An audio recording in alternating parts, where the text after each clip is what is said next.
But right here, buddy, that's a tattoo. Wow, that's David Dunham. Fact or fiction? Eric Dungey had no chance away. Flips it to Watkins again. This is the Nachos Analysis College Football Show, presented by Pump Monkey Septic Services.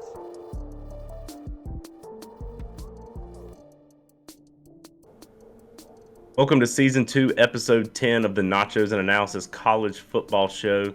Today is Thursday, October 26th, and the Tigers fall to 4-3 after a double overtime loss to Miami.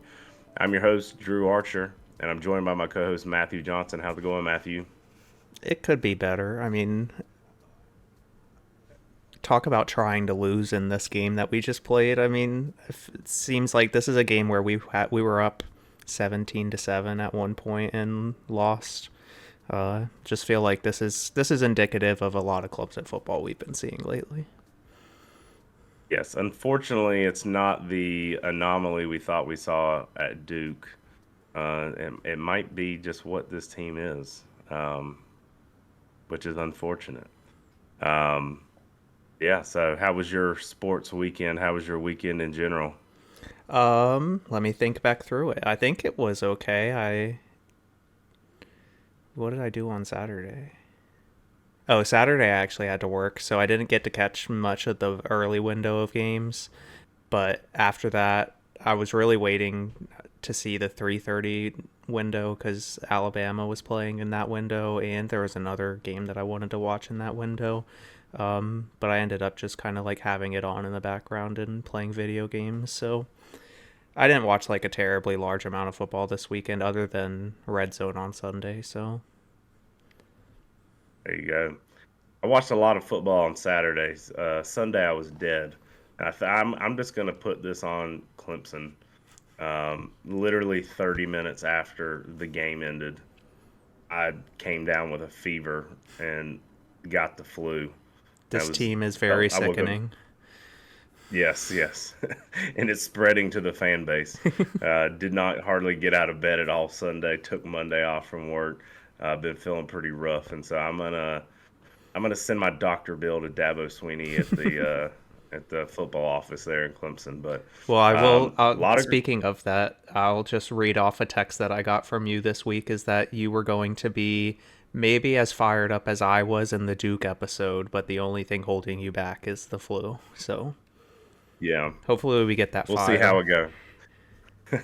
I'm feeling a little bit better. Just got cold now, so most of the flu stuff is gone. So, but a lot to talk about. We're going to break down the Clemson-Miami game, the good, the bad, the ugly. There wasn't a lot of good.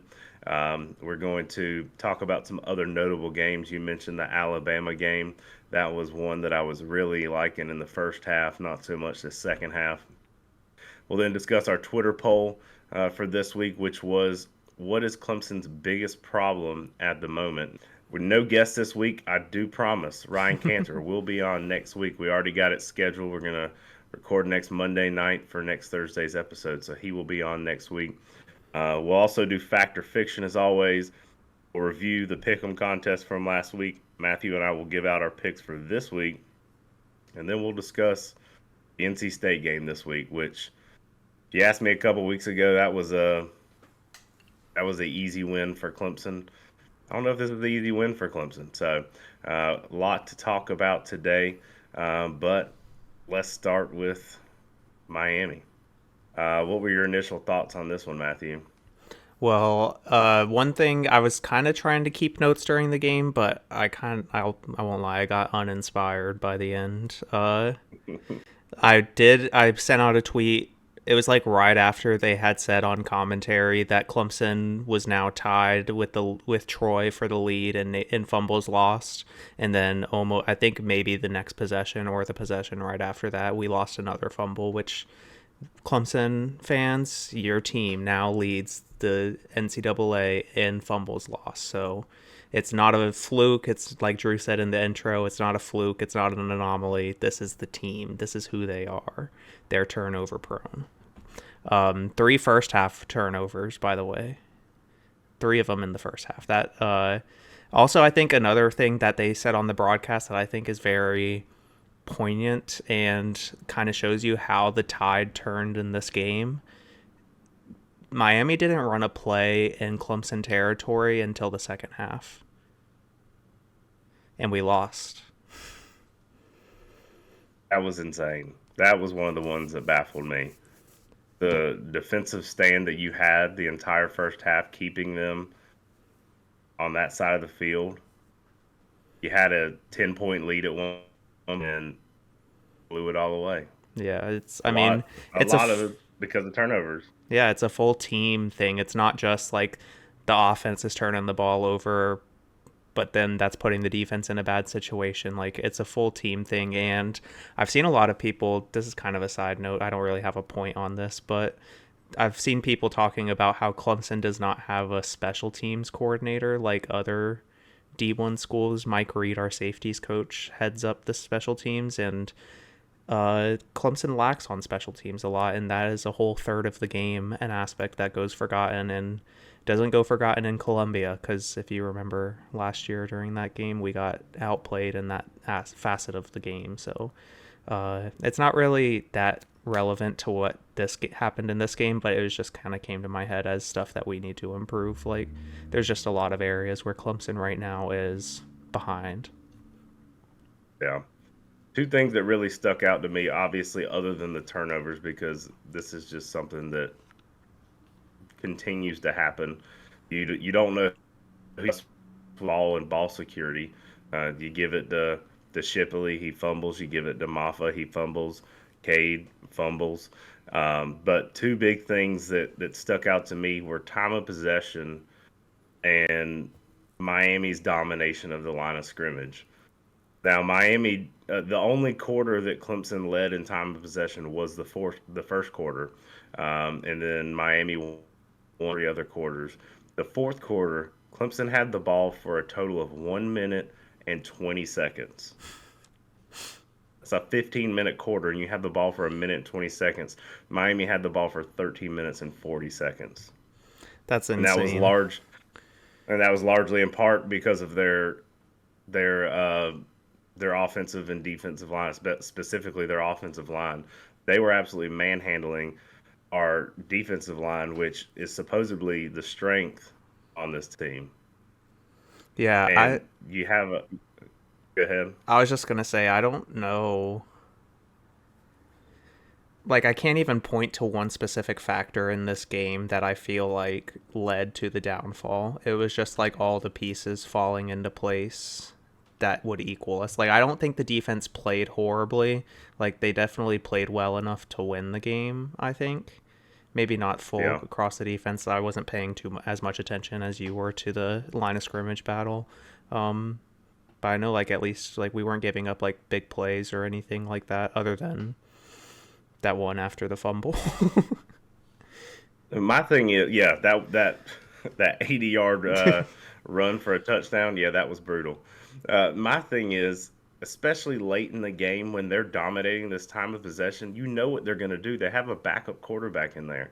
They don't want to throw the ball. When they do, they're doing those little quick dunk throws, and they're just running the ball down your throat, and you cannot stop it. That was what was so frustrating to me.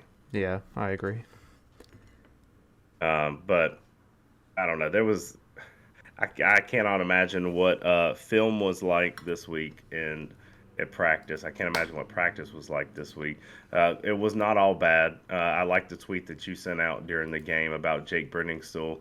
Believe it or not, there might be fans out there that did not know who he was or didn't know he existed. But Dabo pulled him out of his hat, and he had a pretty big game this week. Yeah, I think he just got awarded. It was announced today, I believe. He got awarded the John Mackey Tight End of the Week for his performance against Miami, which I think that makes our last 2 losses. We've had a Player of the Week in that loss. I can't remember who was our last loss to.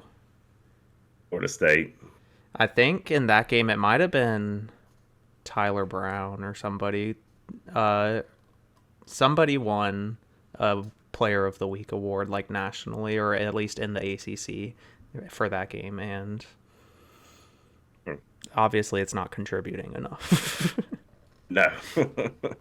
So Clemson drops to 8-10 all-time in overtime games. 2 of those losses occurred this season. 1 to Florida State and 1 to Miami, both Florida schools. Quarterback Cade Klubnik completed 18 of 34 passes for 314 yards with 2 touchdowns and 1 interception. That did end Cade's streak of passes thrown without an interception. His 314 yards were 1 shy of his season high of 315 he set against Charleston Southern, and 6 shy of his career high 320 he set against Tennessee last season, which also occurred at Hard Rock Stadium, and that lost to Tennessee. Tight end Jake Briningstool recorded a career high 126 yards with 5 receptions, 2 touchdowns, his first career multi-touchdown game. His 126 yards broke Clemson's school record for a single game receiving yards by a tight end, surpassing Jordan Leggett's 122 against Florida State in 2016. This is an interesting Adam stat. Randall. Sorry to cut you off. I know I didn't say I was going to say anything about that stat, but that's interesting. I would have thought that Dwayne Allen or Brandon Ford might have a record up there for tight ends for Clemson. So congrats to Briningstool for that. Adam Randall recorded a career-long 34-yard reception in the first quarter. Quarterback Sheridan Jones recorded his first interception of the season in the second quarter. It was his first since November 2021 against UConn. Nate Wiggins recorded his first career forced fumble in the first quarter. Kicker Jonathan White's 41-yard field goal in the third quarter to give Clemson its first lead.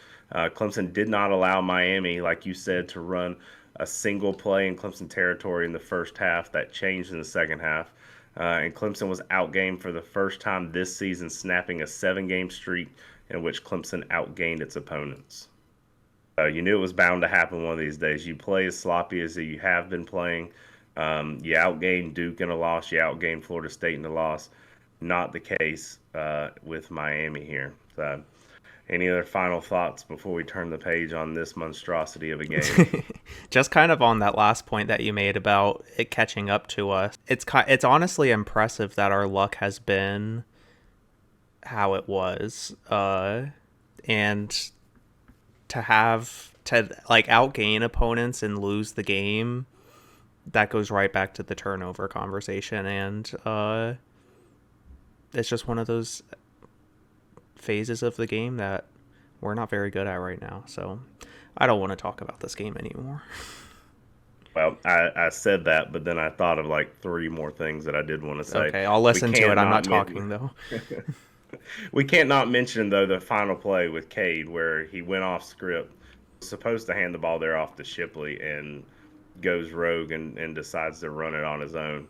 Do you necessarily score there if you hand it off to Shipley? I don't know. He has a shot. He could also fumble the ball there. We've seen that. But I don't know. Just some of the decisions that Cade is making. I know he's young. This is his first full year starting, but I don't like a quarterback going off script like that, especially in a big moment right there. And then comments about Dabo. Dabo had a lot of things to say last week about the 1.5%, saying maybe we should lose a couple more games to lighten the bandwagon. My question for Dabo is, how many more games are we going to lose before we lose enough bandwagon fans? Because honestly, as bad as the team played, I was just as mad at Dabo at the end of the game. After all the things he said this previous week, and then you go out and you lay an egg like you did out there, it just makes it all that more worse. Dabo just needs to stop talking. That's not in his character. I am over Dabo right now. And then, of course, in the post game, he's asked about, does the team have like a mental health coach or something like that, and he makes the comment something to the tune of he's probably on suicide watch right now, which Dabo, read a room, you can't say something like that. He did give a good apology for that statement. I don't know if you saw that. I think it was Monday in his press conference. He had a pretty good apology for that he was just kind of he was trying to make an attempt at a joke in a bad situation, and I don't think that Dabo overlooks like players' mental health, at least now. Maybe in earlier in his coaching career he didn't believe in mental health, but Yeah, so I'm just going to go ahead and make a decree right now, partly out of me making this decision and partly out of my availability. I'm not going to watch the Clemson game this week. wow. That's interesting. I've considered it. I'm going to be out of town. I'm going to Denver this weekend again.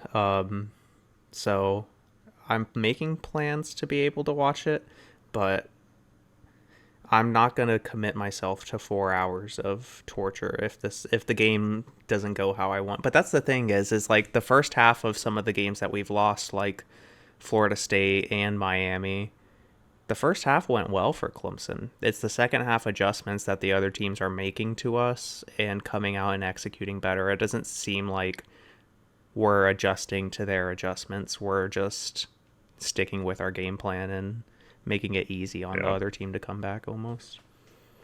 Yeah. Well, partly what makes that easy for me to say that is I'm going to be at the Auburn-Mississippi State game, and those games overlap a little bit. So even if I wanted to, I probably wouldn't be able to watch much of the game. I prefer the statement without the context. Yeah. So Nachos and Analysis hits the road. One goes to Denver and one goes to Auburn, Alabama. Seems like as far as destinations go, you're the winner in this one. I mean, Auburn's a decent town. It's no Clemson, though. Town. I'm looking forward to it. Don't tell Clemson fans this, but it's a much better city than Clemson. I will say that for sure. They don't have a lake, though. A lot more options. They do not have a lake. All right, some other notable games this week. I don't know which of these you saw. I kind of was out to lunch with a buddy when Penn State, Ohio State was going on. It was on in the background, kind of keeping tabs on it. But once again, Penn State cannot win the big game. I think James Franklin is 1-8 all time against Ohio State. He's yet to win the big one. And that was honestly just a boring game. Also, Gus Johnson. I don't know why people like Gus Johnson. I'm tired of hearing him yell, and especially with what's his name, Maserati. You know what I'm talking about? The player he kept hyping up during that game. No. Oh my gosh, who was it? It was Marvin Harrison. Yes, Maserati Harrison. Maserati Harrison. He would yell. He'd get like a 3-yard completion and just scream Maserati Harrison. Or Maserati Marv. Maserati Marv, that's what it was. And I like the overall production of what the Big Ten does for the big noon game there, but Gus Johnson that would be the one negative in my opinion if Clemson joins the Big Ten, having to listen to Gus Johnson every week. Yeah, I did like have this one on in the background, but I really was rooting for Penn State here, and they made it close, but I think Ohio State's defense is too strong. And I will preface this next comment that I wrote this before all the stuff that has been coming out about Michigan this week, that Ohio State poses a big threat to Michigan this year. If Ryan Day can get over his Dabo Swinney, Steve Spurrier type hump with John Harbaugh. And maybe change up his hand signals on the sidelines. Can we talk about that a little bit? This is random and not really have anything to do with this, but did you see that Larry Williams came out today and that he had a ticket to the Clemson-Syracuse game in 2021, I believe? I saw the article. It's on my list of things to do today. I have not had a chance to read it yet. It's a pretty crazy story, though. I hate that. I'm going to be really upset if they can get away with this and keep John Harbaugh, because there's no way that this was going on without him knowing about it, at least in some respect. Yeah. And so from what I've heard so far of the evidence that Michigan has provided is that it was forbidden to speak about this with Coach Harbaugh and trying to protect him pretty much. And I'm you don't go this in depth on sign stealing, buying tickets to out of conference games like Clemson, Syracuse without thinking that year that Clemson was going to make the playoff, but like you don't go through that level of detail without everybody in the program being on board with it. So that's what I want the most. If Jim Harbaugh didn't know, then you question his control of the program, but he has to have known. Yeah, I think, and I heard this suggested on another show, because he's flirted with the NFL last season or so, that this is just going to be his final straw. He's going to avoid any punishment.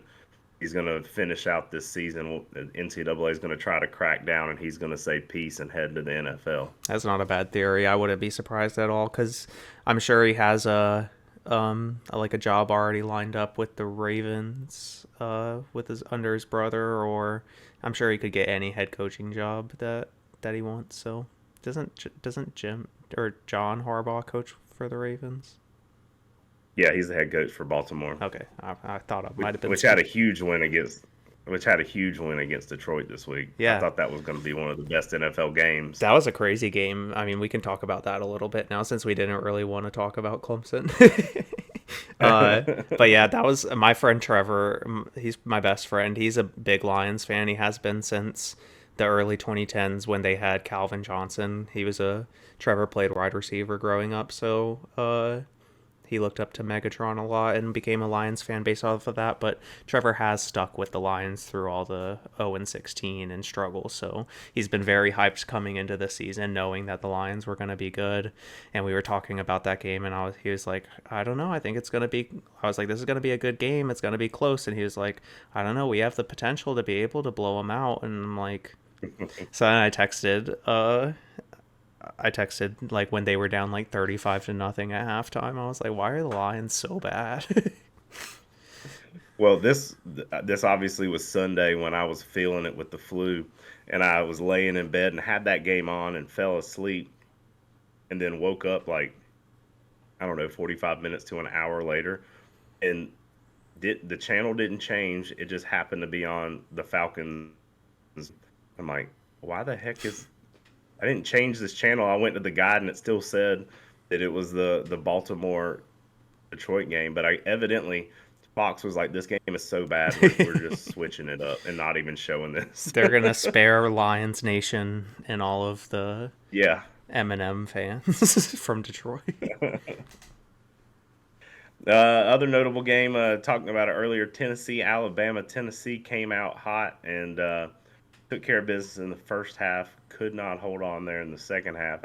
Alabama and Nick Saban did what Alabama and Nick Saban do. I was really counting on this to be the second loss for my season win total bet that I have on Alabama, Alabama.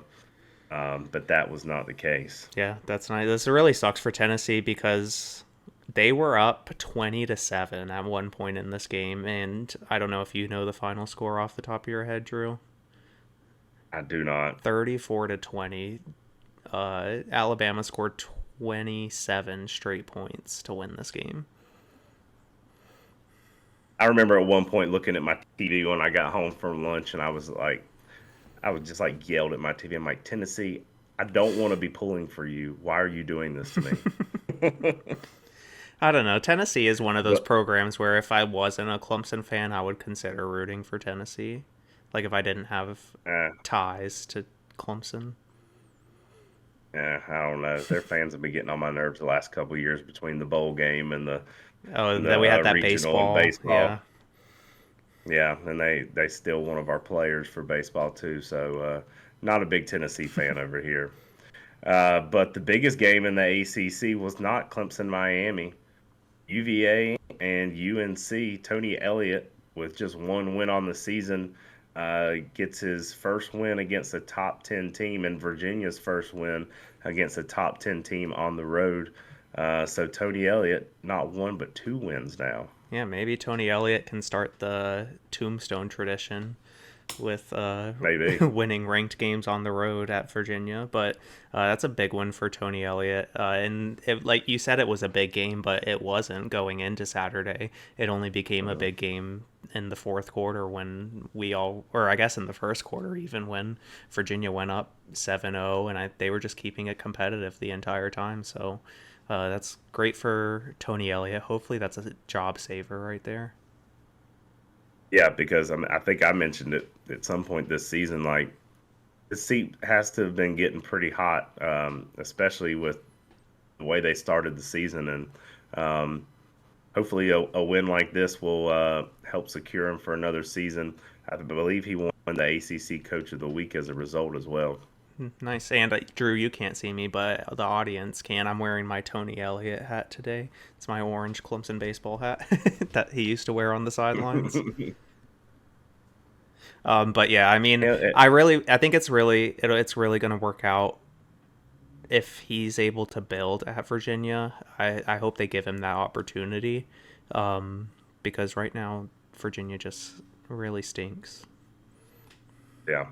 I broke out my military appreciation hat again, because I determined that it's not me and what I wear that is this team's problem. They have their own issues, so I'm going to continue to wear this hat. Oh, so you wore it Saturday, and that's why we lost? No, Okay. No, I did not wear it Saturday. I made this decision today. Okay. All right.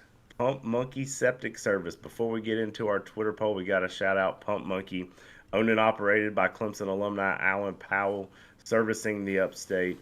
If you have septic tank issues, give Alan Powell a call at Pump Monkey. The phone number is 864-710-2211. You can find them on Facebook and Instagram. They do great work. They come out, give you a free estimate, and take good care of you. So when the dump's funky, call Pump Monkey. Twitter polls.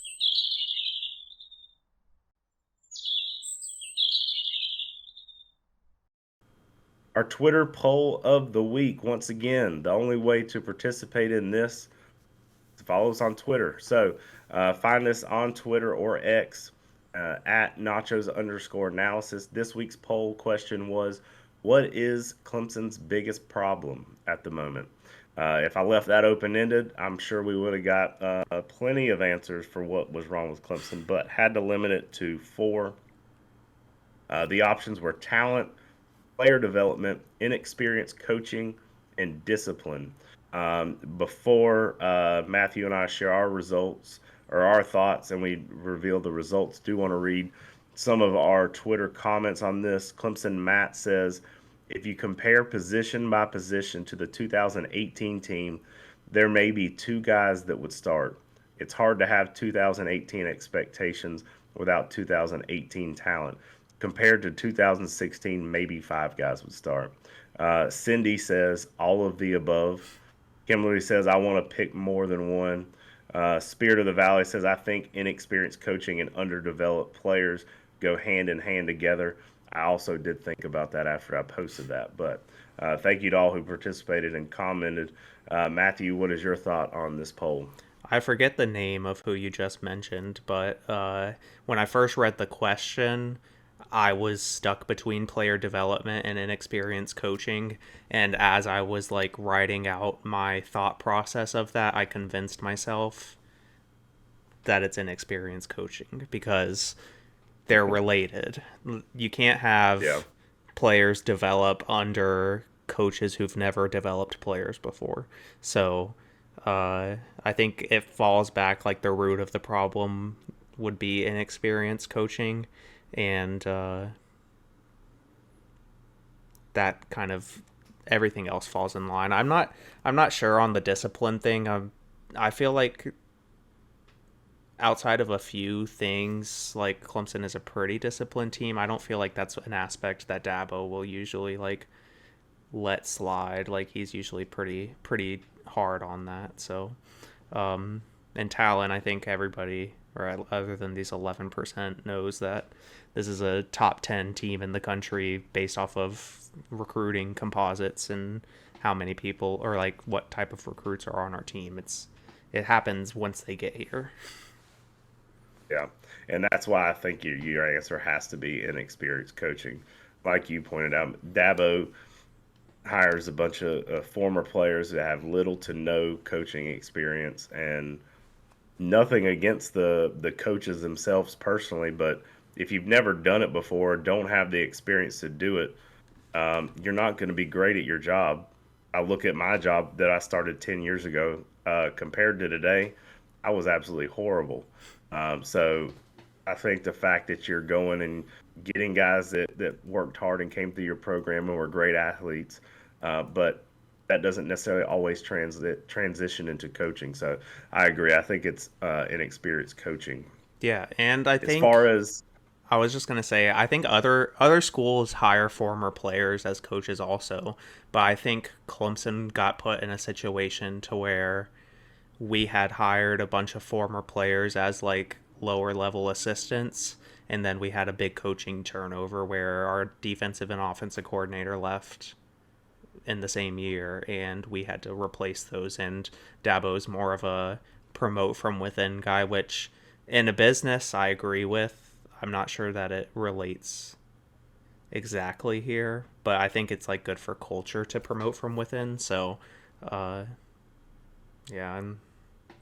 I don't know. There's a lot of problems. And I saw somebody point out, I hadn't gone back and looked at it. It might even been Mickey Plyler, that Georgia has more former players on their coaching staff than Clemson. So that kind of lends itself to your point that maybe it's the right guys or the right guys in the right position, and not necessarily putting these guys in on-field coaching positions. Yeah, and I want one to point out. I'm not sure that CJ Spiller has done like a poor job or anything at Clemson. Like, I can't point out any specific running back coaching type thing other than fumbles, but that's more. I feel like that's more of a team thing to focus on also. But one in particular is Tyler Grisham, and I know he gets a lot of flack on Twitter from fans about him being inexperienced. I just haven't seen any improvement in receivers or development in receivers that we've brought in, and it's like, are we what are we even teaching them? Because I know Jeff Scott, when he was over the receivers, was teaching them a lot. So yeah. So the talent received 11% of the vote.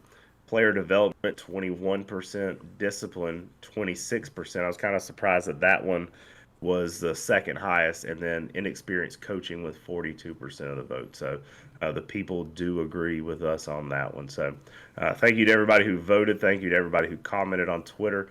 Appreciate your participation each week.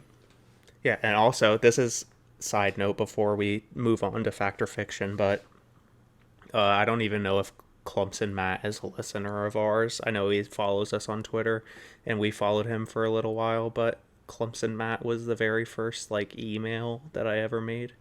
Was like, that was my username as a kid, was Clemson Matt. I think I have that email on file for you, or saved in my phone as your email.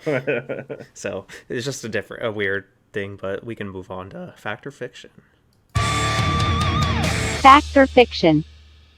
Before we get into Fact or Fiction this week, I do want to give an update on last week. Drew wrote a Fact or Fiction about Iowa going 11-1 without throwing a forward pass, and then something happened this week where Iowa did not win, so that one's out the window. But it was a funny question. The week I bring it up, the week immediately following, they just go ahead and lose and just ruin that whole thing for me. All right, Fact or Fiction: Will Shipley has regressed at Clemson. I mean, I wrote this one, so I still think it's an interesting fact to pose. Like how you hit it with a like you did. Well, I'm actually having to think about it a little bit, because I think I don't know that Will Shipley has regressed, but I don't know that he's improved. He might be the same running back that he was 2 years ago. I'm gonna say fact that he has regressed. We're just not seeing the same things we saw out of him. Additionally, you see that there's been the incident with Spiller, them getting into it on the sideline, him getting up in Klubnik's face. I believe it was last week or the week before last, and just the fumbles. He can't break away when he gets through a hole. I think he's regressed since he's been at Clemson. He might need to lay off the Chipotle.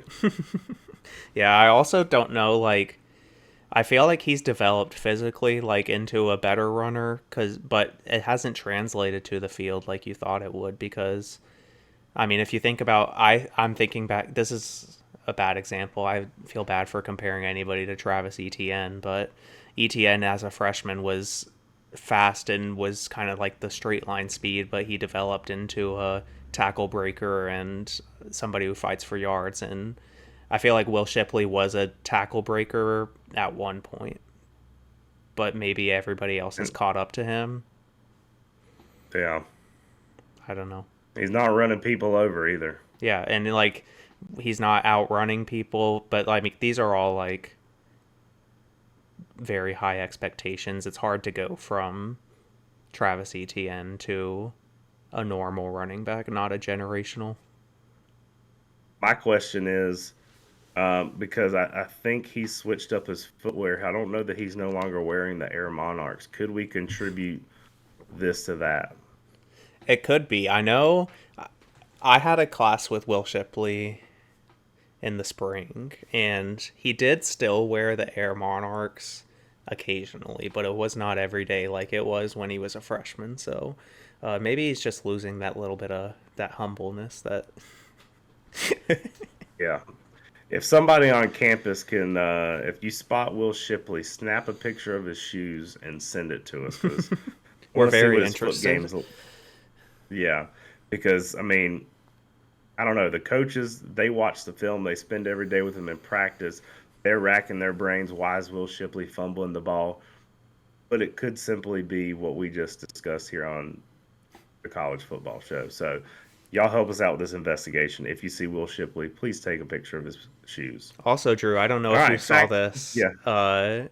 I saw on Twitter that people were saying, I didn't see a picture of it, but I saw people talking about it, that there were rumors that on Monday that Will Shipley was carrying a football around campus. Like, you know, that old drill where, like, if you fumble in the game, like, you carry a ball around the whole next week, and, like, if you drop it or if somebody punches it out, like, you're not playing, something like that. Like, yeah. That Will Shipley was carrying a football around campus. I heard reports of. I didn't see it for myself. Okay. Okay, I kind of like that. Fact or fiction? The ACC is a self-cannibalizing league full of teams vying for number one.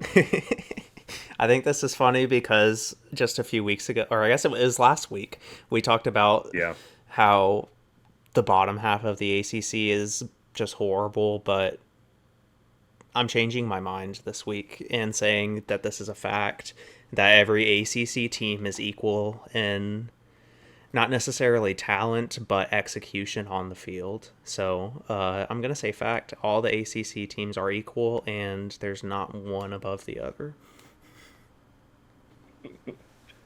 I'm gonna say fiction.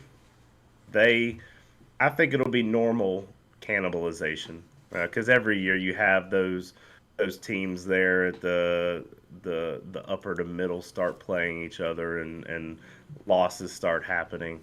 But I do still think that the ACC is better this year. So I'm gonna say fiction there. Fact or fiction, Cade Klubnik should be benched for his actions on the final play in overtime last Saturday night. Which I get for people, I don't know if we talked about it in depth in the intro or when we were talking about this game, but for people who aren't aware, apparently the play call for that final play in overtime was a designed handoff, and Cade took it upon himself to pull it and try to get to the edge for the win, or for the tie, I mean. But I'm going to say fiction here. I think, like, obviously it's frustrating, but it's a growing pain of having a young QB. I think you mentioned earlier about insubordination or something like that, but I don't think it's that. I think you want your quarterback to be confident in making decisions at the line and not being guided specifically by the coaching staff. the one caveat to that is that it takes us back to a few weeks ago, or I guess it was against Florida State in overtime when we did a quarterback keeper instead of handing the ball off on the goal line and didn't score. So it might be a little bit of that, but I think it's fiction. I don't even think. Okay, well, let me say this. I think Will Shipley does score if we hand him the ball. If you watch that play, like the blocking was setting up for him and he looked like he was going to be able to kind of get to that right edge. But I don't think we make that 2-point conversion anyway, so I think it's moot. It doesn't matter. If we weren't going to tie up the game, we were going to lose on that possession anyway. I'm going to say fiction as well. It is frustrating when hindsight's 2020. It's frustrating when you look back and, like you said, it looks like that Shipley had the possibility to score there, and he decided to keep it himself and lose a few yards there on that play. So I'm going to say fiction. My question is, back a few years ago, we used to have, what do we call it, the heavy package, where we brought in those defensive linemen, Christian Wilkins and Dexter Lawrence, and why don't we have a heavy package in some of those scenarios anymore? Because to my knowledge, I don't think we've seen anything like that this season. We might have one time. I'm kind of remember a point where we might have brought Tyler Davis in as a lead blocker, but I don't think it worked. It was at home and on the west end zone, but I know it didn't work. So weekly picks. All right, let's review our Week 8 picks. It was I'm looking at our notes here, Matthew. There's a lot of red on here. But yours truly did tie it up here. I'm looking at it. I got 2 points this week, right? Yeah, 2. It was so I only got 1 right, and Drew got 2. So he did tie it up. I did text Drew during the Clemson game because that was the last game out of our picks that had yet to be decided. Clemson was favored by 4. I texted Drew and said, just so you know, if Clemson wins by 3 or less, then you tie it up in the pick'em contest. So be careful what you cheer for here. That was like going into the 4th and like with all the end of game stuff that went on in that game. So I think at that point I was rooting for a 3-point win. Yeah, I really thought we might be able to pull it off in the 4th, but as it was getting down to it, I kind of made peace that we were going to lose as going into overtime. It was like, I don't know, I just don't have any faith in the Clemson offense to be able to keep up with any other offense in the country. Yeah. So I went with my favorite was Ole Miss -6.5 at Auburn. Picking Ole Miss finally went in my favor, but barely, as Matthew points out on my notes here. The spread was 6.5. Ole Miss won by 7. I also hit on the over with Tennessee, Alabama. I was so bummed about that Duke-Florida State game because when Riley was in the game prior to getting hurt, they were the better team on the field. Yeah. And they were winning. And then he goes down with that injury, and Florida State just takes over and ends up covering that spread there. Then I also took the under Army LSU. LSU scores with 40 seconds left to ruin that for me. So I had a close one too. For me. I had a close heartbreaker like that too. I don't know if you were watching the Pitt Wake Forest game, but Pitt did everything they needed to do to win this game. They had the ball, Wake Forest had the ball to take the lead pretty late in the game, less than 2 minutes left, and threw an interception. And so Pitt has the ball with under 2 minutes left. All they have to do is get like 1 or 2 first downs and they win the game. I don't know if you saw this play, Drew, but it was on 3rd down. The quarterback is running. He gets past the line, but he kind of like starts to hesitate before he gets to the first down marker. But he doesn't start his like full downward motion into his slide until a yard after the first down marker, and some ref wanted to be the star of the show and marked him a yard short, forcing Pitt to punt, giving the ball back to Wake Forest with like a minute 30 left. Pitt only had the ball for like 20 seconds of game time at this point, and Wake Forest was able to drive down the field and win the game. So that's a heartbreaker. It's a bad call, I think, is what that is. And I was even on the broadcast. One of the commentators was just saying how bad of a call that is. Like, it changed the entire momentum of the game, and how, like, Wake Forest had a chance to tie up and win, and they threw an interception. Like, that felt like it should have been the end of the game. This was one of those end of the games that just kept going and going, and I'm pretty upset about it.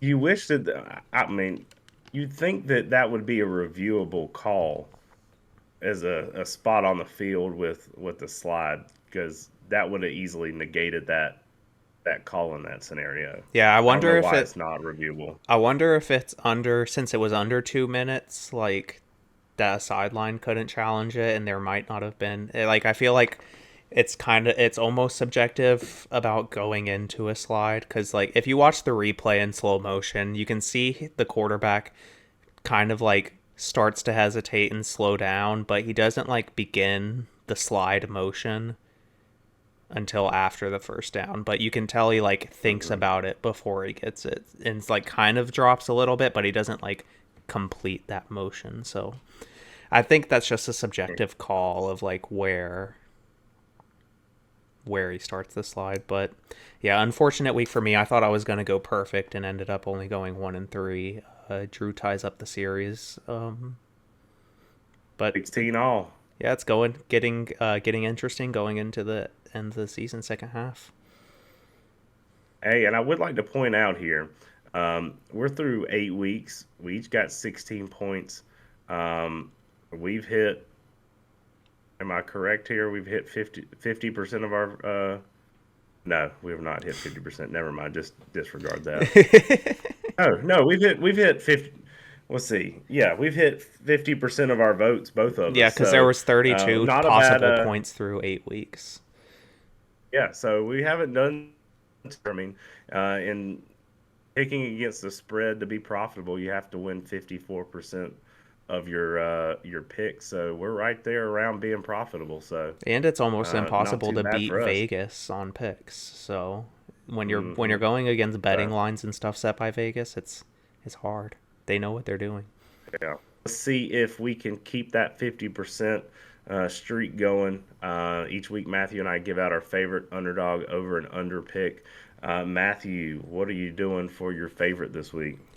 All right. I will say I made these picks like less than an hour before we started recording, but that sometimes works. So I'm going favorite Ohio State at Wisconsin. Ohio State's a 14.5-point favorite on the road in that game. I know Wisconsin has had some good games this season, but I think Ohio State is really coming into form right now, and it's looking like it's their year.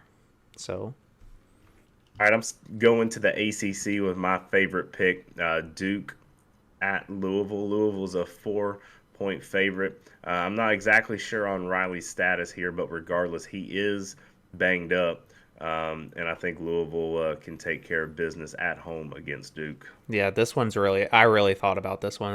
That one's really interesting, but the Riley Leonard factor is too large for me to want to talk about it or put any money on it on a Wednesday at this point before we even know. But I'm going to go with a little interesting one. This is a Georgia boy pick here.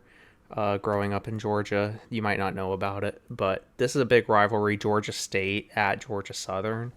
And Georgia State is a 1.5-point underdog to Georgia Southern, and I'm not sure if Georgia State has ever won this rivalry game, but this has to be the closest that they've ever been picked to compete in it. And I think Georgia State has a really good team this year. Georgia Southern is about mid/average. This would be a big win for the Georgia State program because there's a big, like I said, I don't know if anybody else on this podcast knows how big the rivalry is between Georgia State and Georgia Southern, but it's hatred. It's maybe more hatred than Clemson, South Carolina. I honestly had no idea. For my underdog, Clemson at NC State. NC State is a 10-point underdog. I'm taking the Wolfpack to cover.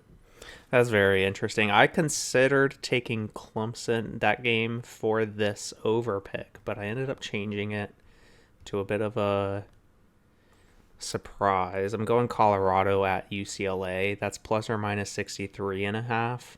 And 63.5 is a lot, but Colorado doesn't have a defense, and UCLA also plays in the Pac-12, so I am going with usually old reliable for me when it comes to over picks is games that involve Tennessee. So I'm going Tennessee and Kentucky over 51.5. that's a pretty good strategy to go with, is always pick the over on Tennessee. Yeah. I'm going with the opposite of a similar strategy here for the under. I'm taking Oklahoma at Kansas. It's a Big 12 game. That's plus or minus 65.5, which is high. I know both of those offenses are in the Big 12 and love to put up points, but I think Oklahoma's defense is going to hold it a little lower. So I wouldn't be surprised if Kansas keeps this one interesting. We didn't really talk about it on this episode, but we did talk last week about Oklahoma and their outlook on the next 5 to 10 years. And then they had a really tight one with UCF this week. Mm-hmm. Yep. I almost took that Oklahoma-Kansas game for my over. For my under, I'm going with Air Force and Colorado State at 49.5. Don't ask me how I arrived at this pick.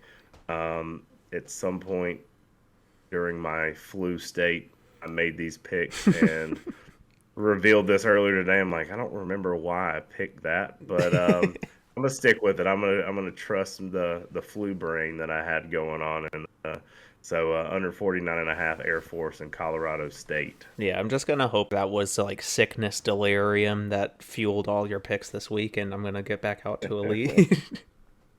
I don't know. I feel like I'm pushing on some of these picks here. This might be a bad week for me, so we'll see. Hey, have confidence, because I guess don't have confidence. I had confidence last week that I was going 4-0, and I went 1-3. So no bold predictions this week from us. All right, let's briefly preview this Clemson-NC State game. Matthew and I talked off air. We don't have a lot to say about this. But overall, Clemson leads the series 60-29 in one tie. Clemson leads the series on the road 22-17.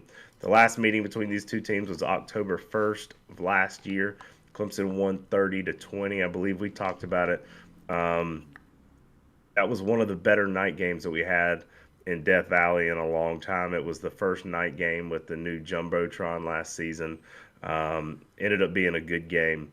Clemson's attempting to improve to 34-8 in games following a loss under Sweeney, including season openers following a loss in the previous season finale.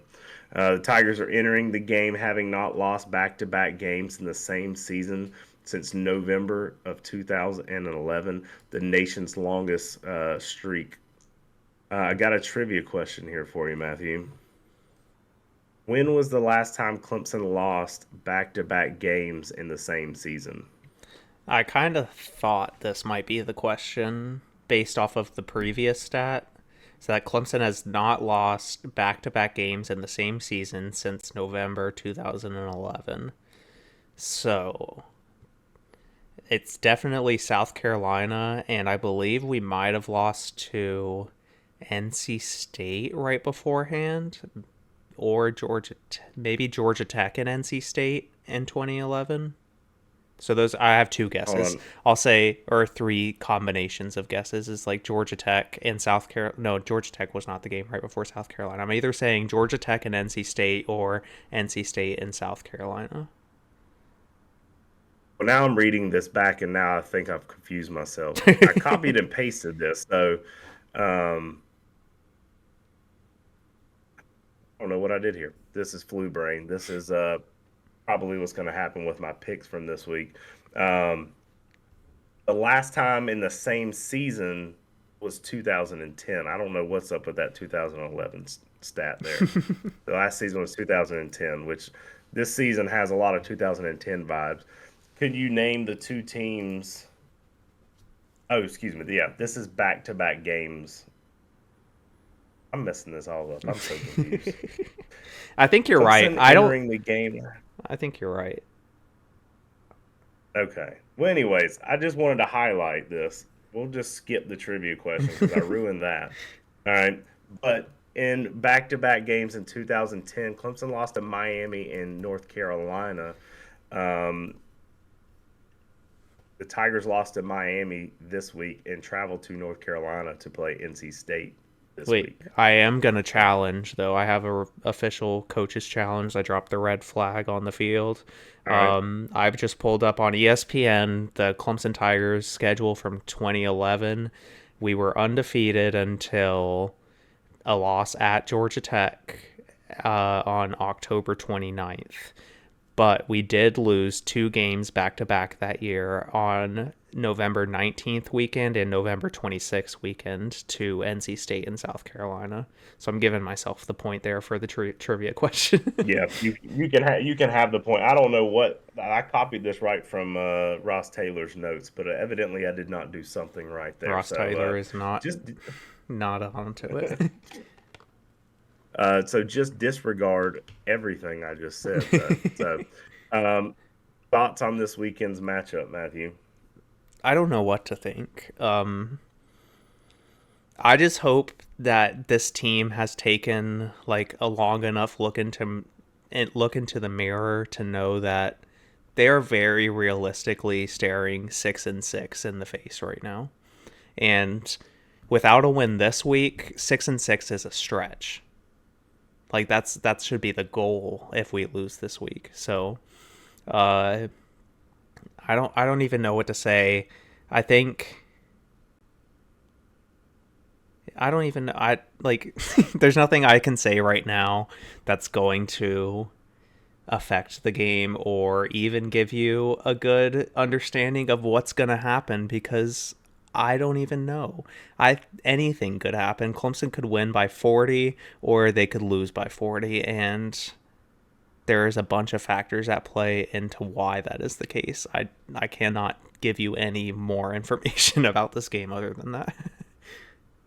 I'll disagree with you on one point that Clemson could lose by 40. This offensive NC State is not going to blow out Clemson. Clemson can definitely lose this game. They're not going to get blown out, but I'm adopting something similar to what you mentioned earlier in the season, or maybe it was your dad. For the rest of the year, I have zero expectations. I'm just preparing myself that Clemson's going to do something embarrassing. Dabo's going to say something stupid, and we're going to be fighting for bowl eligibility heading into Williams-Brice Stadium in November. So I, too, don't have a feel on this game. I'd like to hope that the Tigers get right this week. But I also thought that was going to be the case after a bye last week in Miami. So I don't know. I'm glad I'm not watching it. Yeah, I did see one stat on Twitter about Clemson's performances off of the bye week in recent years and how it's not been good. And I even saw something going into the bye week about somebody mentioning that Clemson's performance, or no, I think even you sent it, Drew, about Clemson's performance going into the bye week. Yeah. And then I saw something else like after we lost to Miami about like kind of like a overall stat of like 5 or 6 years of Clemson after the bye week, and it was not good either. So obviously we're not using that bye week to our advantage by resting up and getting ahead on the game plan for the next week. I don't know where this team is at. I don't know where the coaches are at. I don't know what we can put on the field. I will admit that the getting beat by 40 is an exaggeration because Clemson's defense is too good to get beat by 40, I think. Like our defense will at least keep us in any game. It just depends on what we do with that. Our defense is good enough to keep NC State's offense out of Clemson territory for an entire game. You did it for a half against Miami. You could do it for an entire game against NC State if you really wanted to, but that doesn't necessarily mean anything because with the turnovers that continues to plague this team, that's got to be a factor. So I don't know. I'm looking for it. Hopefully, I like what we saw out of Briningstool last week. Randall kind of reappeared this past week. So I'm hoping you kind of see a little bit more of that this week, get the passing game going because teams are selling out to stop the run game. I think, what was it? Clemson had 34 rushing yards last week. That's insane. But with the talented backs, I know we discussed, did Will Shipley regress? Him and Maffa having fumbling issues. The key to getting that rushing game going is being able to start passing the ball. So I'd like to see a little bit more out of that this week. Yeah, I agree. I think we became too much of a run-heavy, run-focused offense, and at this point, other teams know that, and to get past them stacking the box, you have to prove to the other team that you are a threat downfield and not make them put one-on-one against our receivers. But is there any team in the ACC that isn't matching up one-on-one against our receivers?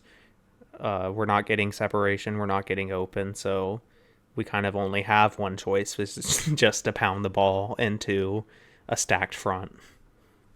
Yeah. Well, do you have a score prediction for this week's game? Well, I did tell Drew off air before this game, or before we started recording, that I wrote down a random number and I did not put a team next to it. I was going to let our conversation decide on what team I was going to pick as the winner here. So I'm going 22-17 NC State.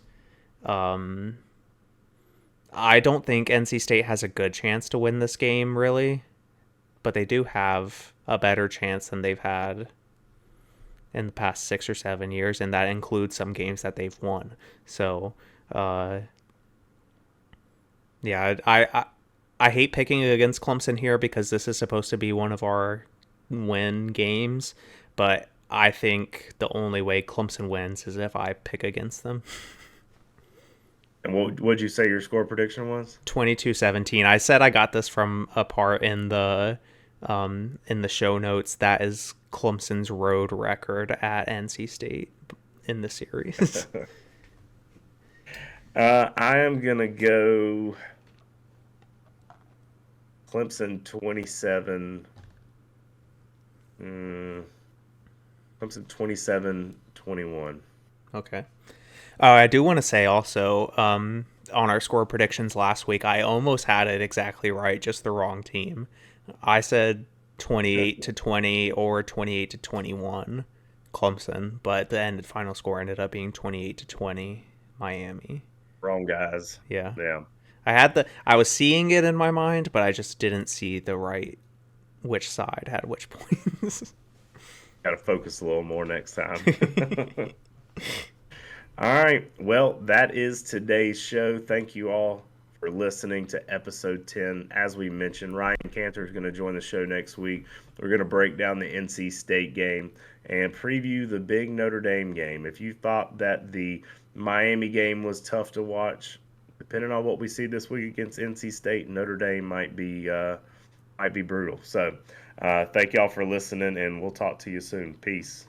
Peace.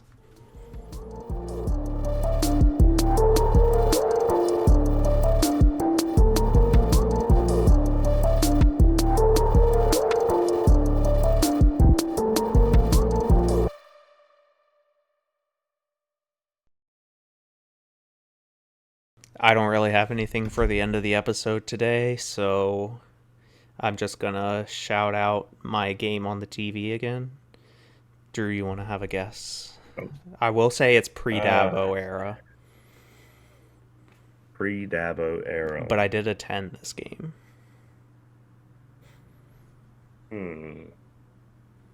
The Tennessee Orange Bowl game. Or not, Tennessee Bowl game. Yeah. Was it the Peach Bowl? Yeah, that's it. Tennessee. I would I would have never gotten that but until you said you went to that game, I was like, I feel like I remember him going to that game. Yeah, I did go to this game. It's one of my favorite games I ever went to. I don't have like a lot of memories from it of like actual football being played, but I remember being at this game, and this Clemson team, like right now that was just on the screen, was Kevin Youngblood and Dwayne Coleman. Like those are some of my favorite Clemson players of my childhood. Those were And some dudes. not even to mention this uniform style with like the stripes down the pants, and then like the solid color numbers with like the solid color shadow of the numbers. Love it. We need this throwback uniform, please, Clemson. I liked them at the time, but looking back on it, I don't miss those. No, I think they aged better than they looked then. Like, I think they would look better if we wore them now than they did in the 2000s. That was an all-time game. Still, my gripe with the movie Blindside is that they changed the outcome of that game in that movie. Yeah, they did. They in the Blind Side, I guess it's like on Christmas or something. There's like a scene of them in their living room watching Tennessee Clemson, and they have Tennessee up on the scoreboard in that game. They had to like literally do video editing, like post-production video graphics to make Tennessee be winning that game because Tennessee never led this entire game. Yeah, like, why not just pick a game that Tennessee won? Why go through all that trouble? Yeah, it could have been way easier just to show the broadcast. Yeah. Who knows?